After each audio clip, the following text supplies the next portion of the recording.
I'm Randy Wooden, and welcome to another in our Edge Library series, talking to job hunters about the quandary of should I take a counteroffer from my current employer? Now, if you're unemployed, of course, there is no counteroffer. There are other issues in terms of dealing with unemployment and whether that would offset taking a low-paying position or whatever, and that's for another topic. I'm talking about somebody who's employed, and you're not happy in your job, and because you're not necessarily 100% happy, you've interviewed and now gotten an offer from another company. Now you're sitting there with, in effect, a bird in the hand, meaning your current job, which ain't so great, but it's a job. And now you've got this other company that's extended an offer to you, which may or may not be at the ideal dollar amount, but for some reason it's a job that you want. Now, you're faced with a choice. You go back to your current employer and you've got a choice. You can say, I'm leaving, give your resignation and leave, take the other opportunity. Or, as sometimes happens, if for whatever reason, and we'll talk about this, if for whatever reason that employer does not want you to leave in 2 weeks, then they will perhaps make a counteroffer. They might say, well, can you tell me about this new position? They may even take you out to eat. They may do whatever. They may say, so what are they paying you? What will it take to keep you? That sort of thing.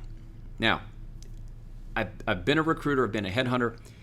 I can tell you that headhunters have a vested interest in you accepting that new position, because if you take your counteroffer, you stay where you are, then the recruiter doesn't make a dime. So let's forget about the recruiter for a minute. Talk about yourself. And even talking about yourself, I would still encourage you to not accept the counteroffer. And here's why. I'm the employer, you're the candidate. You walk in, you say, Randy, I'm going to take a new position with Company X. And I say, but Bill, man, you're doing a great job for us. I've been meaning to sit down and talk to you about that raise, and things just get caught up with stuff. Listen, let's tonight we'll sit down and we'll make this thing right for you, because we hate to lose you. You do a great job for us. Blah blah blah blah blah. The guy says, all right, fine. So Bill thinks, great, they want me. Well, here's what's really going on here. You know what? To a degree, Bill is valuable to the company, but also what Bill has done is thrown a wrench into my work as the manager, because I'm sitting here saying, you know what? I've got my team in place. Things are humming along. We're doing the best that we can. And now all of a sudden I've got this person who strays off the reservation, who has demonstrated disloyalty by going out and getting an offer from someone else. And now what I've got to do is I've got to find a way to survive and thrive in my company. And so it's not convenient for me to lose him right now. And so I'll do what I need to placate or to make him happy for the short term. But you better believe he's already shown me that he's willing to leave. I am now going to probably begin to look for his replacement. Now, I may not do it by blatantly advertising and making it known that he's a person on the outs, but don't be surprised if this Bill suddenly is kind of cut out of the inner loop on things, maybe not involved in some of those key projects, maybe doesn't get that promotion that he had hoped to get. He's already demonstrated some disloyalty, and so I'm keeping him there until I can find a better alternative.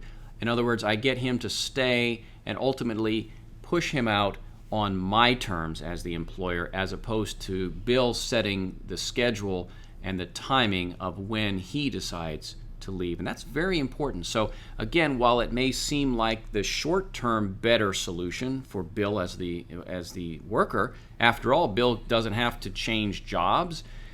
He gets to stay where, the job was okay. It wasn't great, but you know what? Now that he makes a little extra money, he thinks, hey, they really appreciate me. Well, you know what? If it took you going to another employer and then coming back to your boss to get a raise, what does that say about how your boss really thinks of you? Think about that for a minute. If it took essentially some kind of a blackmail, if you will, is that the place you really want to work? I mean, after all, you've got another company who wants you, who's certainly willing to pay you fairly. Doesn't it make sense to move on to the next opportunity? After all, if you stick around and you show that you can be bought, what happens 6 months from now when you get another offer? I mean, after all, if you got that raise, why not try it again? It just is a path you really don't want to go down. You just don't do it. And whether that's coming from a recruiter or from me, I encourage you, if you get an offer that you're certainly willing to accept from another company, go ahead and accept it and move on.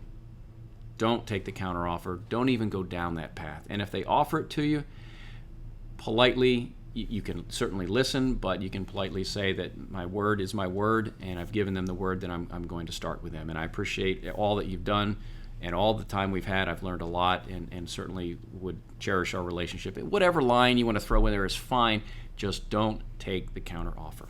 That'll wrap it up for this in our Edge Library series, talking to job hunters and that concern about, well, should I take a counteroffer or not? Hope that's been helpful for you. I'm Randy Wooden. Thanks for watching.